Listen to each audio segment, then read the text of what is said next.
이더리움은 가장 탄탄한 네트워크와 개발자 생태계, 그리고 탈중앙화와 보안성에서 가장 높은 신뢰를 가지고 있다는 거죠. 그러면 이 부분들이 중요한 정체성이 될 수 있습니다. 지금 현재 시점에서 핵심 이슈와 맞물려서 대체 금융 수요가 증가하고 탈중앙화 금융과 토큰 인프라가 계속해서 부상을 하고 있는데, 여기에서 이더리움이 중심으로 부상할 수가 있다는 겁니다. 네, 크롱님들 안녕하세요. 박종환 작가입니다. 자, 오늘 토요일입니다. 우리 크롱님들 주말 평안하게 잘 보내고 계시죠? 자, 요즘에 날씨가 너무 무덥습니다. 다들 건강 각별히 잘 챙기시면 좋겠습니다. 투자도 중요하고 다 중요하지만 건강이 가장 중요하다는 거 꼭 기억하시면 좋겠습니다. 자, 오늘도 우리 크롱님들과 알트코인 이야기를 한번 나눠볼 텐데요. 제가 요즘에 계속 우리 크롱님들께 말씀드리는 가장 핵심 포인트는 어떻게 대응 전략을 가지고 가야 될 것인가, 이 부분들을 중요하게 다루고 있습니다. 그만큼 복잡한 시장에서 우리가 생존하고 높은 수익률로 보답을 받기 위해서는 전략적인 부분들을 계속해서 가다듬고 정비해야 된다는 의미로 볼 수가 있겠죠. 자, 그래서 오늘은요, 전체적으로 어떤 특정한 코인들을 분석할 때 어떻게 분석 방법을 가져갈 것인가, 이 부분들을 가장 중심에 놓고요, 메이저 알트코인들의 펀더멘털을 분석을 하면서 과연 어떤 흐름들을 향후에 가지고 갈 것인가, 이 부분들을 하나씩 한번 점검을 해 보겠습니다. 자, 먼저 장표 한번 보겠습니다. 자, 이 장표는 이더리움과 비트코인의 가격 비율입니다. 제가 늘 중요하다고 강조를 드리는 지표 중에 하나이죠. 자, 그런데 이 지표 한번 살펴보니까 그동안에 비트코인 대비로 이더리움이 월등한 움직임들을 가져가면서 상승 국면을 가져가다가 지금 촬영 시점 기준으로는 일정 부분 하락하는 움직임들을 보이고 있습니다. 그동안에 강했던 이더리움의 움직임들이 다소 주춤하는 모습을 보이고 있는 거죠. 그러면 이거를 조금 더 명확하게 알기 위해서 RSI 한번 살펴보면은 과매수 구간으로 진입을 했다가 이제 주춤하는 움직임들을 보이면서 이평선을 하방 이탈했는데, 그럼에도 아직까지는 과매수 구간을 유지하면서 뭔가 추세를 유지하려고 하는 국면들을 보이고 있습니다. 자, 그런 가운데 우리가 또 주목해서 봐야 되는 하나의 포인트는 52평선이 202평선을 상방 돌파하려는 움직임을 보이면서 골든크로스 징후가 포착이 되고 있다는 겁니다. 점차 정배열로 형태를 갖추어 가면서 뭔가 더 큰 상승을 위한 어떤 포석들이 쌓여가고 있는 것이 아닌가, 그렇게 생각을 하는데요. 그럼에도 단기적으로 추가적인 조정을 받을 가능성은 충분히 염두에 둬야 되는 상황이다, 이렇게 볼 수가 있습니다. 자, 장표 한번 보시면은 현재 바이낸스 거래소에서 알트코인의 선물 거래량이 급등하는 움직임들을 보이고 있습니다. 그만큼 알트코인에 많은 자본들과 그리고 관심이 이어지고 있는 것을 볼 수 있는데요. 거기에 힘입어서 지금 알트코인이 크게 더 상승하는 국면들을 보여주고 있습니다. 그만큼 지금 현재 시점은 현물 기반으로 더 탄탄하게 상승을 하고 있지만 조금씩 선물 흐름들도 돌아오고 있는 것들을 확인할 수가 있습니다. 네, 이렇게 전체적으로 알트코인 시장 상황을 한번 점검을 해봤다면은 지금부터는 어떻게 개별 알트코인을 심층적으로 분석할 수 있을지, 그 부분들을 한번 살펴볼 텐데요. 저는 총 5단계로 알트코인을 분석을 하고 있습니다. 그리고 이 방법을 통해서 저희 라이브 스터디에서 꾸준히 우량한 알트코인들과 유망한 알트코인들, 저평가된 알트코인들을 점검을 해서 좋은 구간들에서 같이 진입할 수 있는, 그리고 매도할 수 있는 전략들을 가지고 가고 있습니다. 자, 그러면 이더리움을 샘플로 해서 이 단계들을 한번 적용을 해볼 텐데요. 오늘은 시의성을 염두에 두고 차트 분석까지는 좀 제외를 하고 나머지 4단계를 통해서 어떤 식으로 전략을 가져가는지를 한번 살펴보겠습니다. 자, 먼저 첫 번째는 이 코인이 과연 갈 코인인가? 정말 이 코인이 될 놈인가? 자, 이 부분들을 점검을 해야 되는데, 그 부분은 이 코인의 정체성에서 확인할 수 있습니다. 그러면 이더리움은 어떤 정체성을 가지고 있는가? 한마디로 정의를 해보자면은 전 세계 누구나 탈중앙화 앱을 만들고 사용할 수 있는 오픈소스 스마트 컨트랙트 플랫폼이다, 이렇게 정의를 할 수가 있겠죠. 이 스마트 컨트랙트 플랫폼이 다른 플랫폼들과 어떤 차별화 지점이 있는가, 여기에서 바로 이더리움의 정체성을 발견할 수 있습니다.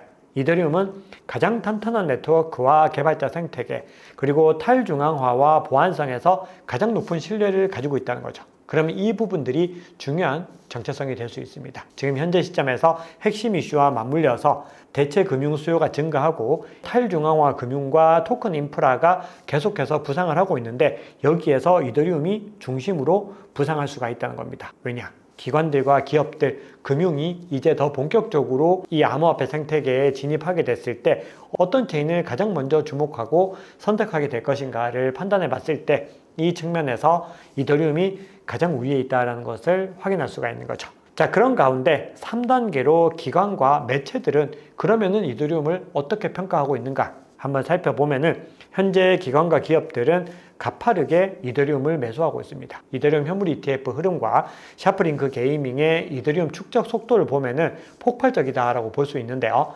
특히 샤프링크 게이밍은 단기간에 이더리움 재단보다도 더 많은 물량들을 보유하고 있습니다. 현재 36만 개 이상을 보유하고 있는데 앞으로도 계속해서 이더리움을 매집하겠다라는 관점을 가져가고 있죠.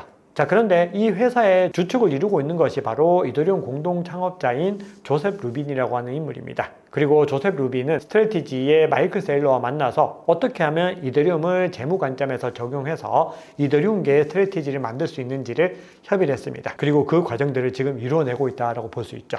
자, 거기다가 이더리움 커뮤니티 재단이 이더리움 목표가를 1만 달러로 설정을 했고 펀드 스트렛의 톰리 같은 인물들은 15,000달러로 설정을 하면서 앞으로 이더리움이 가야 될 길이 멀고 멀다라는 것들을 강조를 하고 있습니다. 자, 그런 가운데 이더리움 상승의 또 핵심적인 주체 중에 하나이죠. 블랙록이 등판해서 이더리움 현물 ETF 스테이킹 조항을 허용해달라 SEC에 수정 제안서를 제출한 상황입니다. 이제 이더리움에 만약에 스테이킹 조항이 허용되게 됐을 때는 기관 수요들이 더 많이 들어올 수 있다는 겁니다. 자, 거기다가 이더리움은 스테이블 코인 공급량과 RWA 시장에서의 높은 점유율을 가지고 있다는 부분들도 주목해야 되는 포인트입니다. 현재 시장의 트렌드, 현재 시장의 내러티브와도 가장 잘 맞물리고 있다는 거죠. 그리고 오는 11월에 푸사카 업그레이드가 예정되어 있기 때문에 확장성과 더불어서 전체적인 기능의 고도화가 이루어질 수 있다는 겁니다. 즉 현재 시점에서 이더리움에는 많은 호재들이 예정되어 있다는 거죠. 자, 펀더멘털 지표는 두 가지 정도 관점에서 한번 살펴볼 텐데요. 자, 먼저 첫 번째는 앞서 블랙락이 스테이킹 조항을 허용해 달라고 수정안을 제출했는데 이번에는 CBOE에 상장되어 있는 5개 펀드가 SEC에 수정안을 제출했습니다. 그러면서 여기에서는 어떤 것들을 요구하고 있느냐, 이제는 현금 상환이 아니라 현물 상환을 요구를 하면서 더 효율적인 펀드 운영을 할 수 있도록 해달라 이렇게 요구를 하고 있습니다. 즉 그동안에 이더리움 현물 ETF의 상승에서 가장 저해가 될 수 있는 두 가지, 스테이킹이 허용되지 않은 것과 현금 상환만 되는 이 부분들에 있었는데 이제는 그런 문제들도 계속해서 해결될 수 있는 조짐들이 나타나고 있다는 겁니다. 자, 그런 가운데서 이더리움을 최초로 투자한, 즉 퍼스트 바이어도 계속해서 꾸준히 상승세를 가져가는 걸 볼 수 있습니다. 즉 전통적으로 이더리움을 보유해왔던 투자자들도 이더리움을 폭발적으로 모으고 있지만 신규 투자자들도 늘어나고 있기 때문에 펀더멘털 관점에서 이더리움은 좋은 흐름을 가져간다, 이렇게 해석할 수가 있는 것이죠. 네, 다섯 번째 차트 관점 같은 경우는 시의성 때문에 오늘 영상에서는 생략을 했는데요. 만약에 빠른 대응 전략을 원하시고 이 시장의 변화들을 빠르게 포착하고 싶으신 크롱님들은요, 다음 주에 개강하는 수익 실현 집중반 함께 해주시면 많은 도움을 받으실 수 있습니다. 자, 그러면 XRP와 솔라나 그리고 수익까지 해서 펀더멘탈만 간단하게 살펴보겠습니다. 현재 XRP 같은 경우는 3.5달러를 넘어서서 3.66달러 가기 전에 조정을 받는 국면들을 보였습니다. 굉장히 중요한 저항 구간을 넘어서지 못하고 있는 것들을 확인할 수 있는데요. 현재 XRP의 거래소 보유량, 바이낸스 거래소 보유량이 계속해서 상승하는 국면들을 보였습니다. 거래소 보유량이 늘어난다라고 하는 것은 단기적으로 매도할 가능성들을 염두에 둬야 되는 것이기 때문에 단기적으로는 악재로 작용할 수 있다, 이렇게 볼 수 있는데 이 XRP 같은 경우도 제가 말씀드렸던 5가지 단계를 쭉 가져가시면은 정체성이 확고해지고 있는 부분들과 기관과 매체 평가들이 달라지고 있는 국면들을 확인할 수 있습니다. 거기다가 차트적인 관점으로 봤을 때도 조정 국면에서 주요 지지 구간을 반등하고 올라가는 것을 볼 수 있기 때문에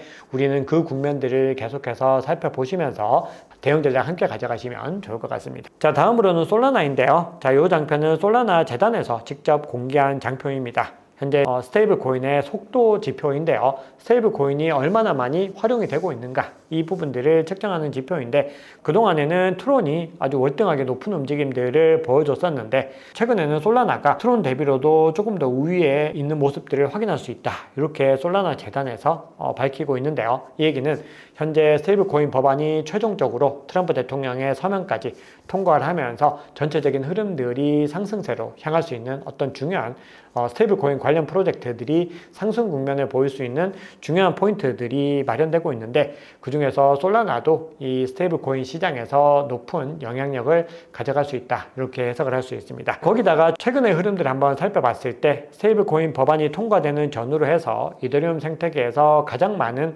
상승의 흐름을 보였던 프로젝트들은 대부분 스테이블 코인 관련된 이 수혜들이 명확한 프로젝트들이었습니다. 예를 들어서 프락쉐어라고 하는 프로젝트나 카우파이낸스, 에터나 같은 프로젝트들이 높은 흐름을 보였고 그 외에도 그동안에 높은 펀더멘탈에도 상승의 흐름이 좀 덜했던 대출 프로토콜들, 모포라든지 플루이드 같은 프로젝트들이 또 상승의 움직임들을 보여주는 것들을 확인할 수 있었습니다. 그래서 우리는 이런 코인들이 지금 단기적으로는 상승을 했지만 펀더멘털이 계속해서 유지되고 있는 만큼 또 조정 국면 이후에 계속해서 모니터링을 하면서 대응 전략 가져가시면은 수익성을 더 높이시는 데 도움이 될 수 있다고 생각을 합니다. 그리고 이런 프로젝트들의 펀더멘탈과 대응 전략들을 확인하고 싶으신 크롱님들은요, 라이브 스터디 통해서 더 디테일하고 자세하게 말씀드릴 수 있도록 하겠습니다. 자, 마지막으로 수위 한번 살펴볼 텐데요. 수위가 차트 관점으로 봤을 때 대칭 삼각수렴 패턴의 상단 채널을 지금 촬영 시점 기준으로는 돌파한 이후에 크게 장대 음봉이 나오고 지지를 받는 국면들을 보이고 있습니다. 즉 대칭 삼각수렴 패턴에서 상방 돌파하고 난 이후에 이렇게 가기 위한 요 국면에 와 있다라는 건데요. 여기에서 만약에 더 추가적인 지지에 성공을 하면서 반등을 하게 되면은 큰 폭의 상승이 가능한 구간이다. 이런 분석들이 나오고 있는데 여기에 덧붙여서 선물 미결제 약정이 12억 달러로 전체 암호화폐 중에서도 6번째로 많은 규모의 미결제 약정이 포착이 되고 있습니다. 이 얘기는 가격이 아직까지 상승하지 않은 구간에서 미결제 약정이 포착이 된다라고 하는 것은 수위에도 뭔가 점차 변화가 돌아오고 있는 시그널이 아닐까 그렇게 생각을 해볼 수 있는데요. 전체적인 시장의 흐름들이 뒷받침이 되어야 되기 때문에 우리가 그 부분들을 또 차트적인 관점에서 함께 확인해 볼 수 있도록 하겠습니다. 자, 오늘 말씀드린 코인들은요, 지금 당장에 사야 된다 이런 관점과는 거리가 없습니다. 저마다 차트적인 관점에서도 온체인 관점에서도 다른 국면들이 있습니다. 오늘 우리 크롱님들께 말씀을 드리는 부분들, 유튜브를 통해서 전해드리는 부분들은요, 시의성 없이 어떻게 대응 전략들을 가져가야 되는지, 어떻게 공부를 해야 되는지 그런 부분들을 전해드린다는 것들 다시 한번 강조를 드리겠습니다. 꼭 유념하시고 유튜브 컨텐츠 잘 활용하셔가지고 투자 전략, 대응 전략 세워가시면 좋겠습니다. 네, 오늘 준비한 얘기는 여기까지입니다. 네, 우리 크롱님들 남은 주말도 평안하게 잘 보내시기 바랍니다. 내일 우리 크롱님들의 행복한 투자, 성공 투자를 응원합니다. 박종환 작가였습니다. 감사합니다.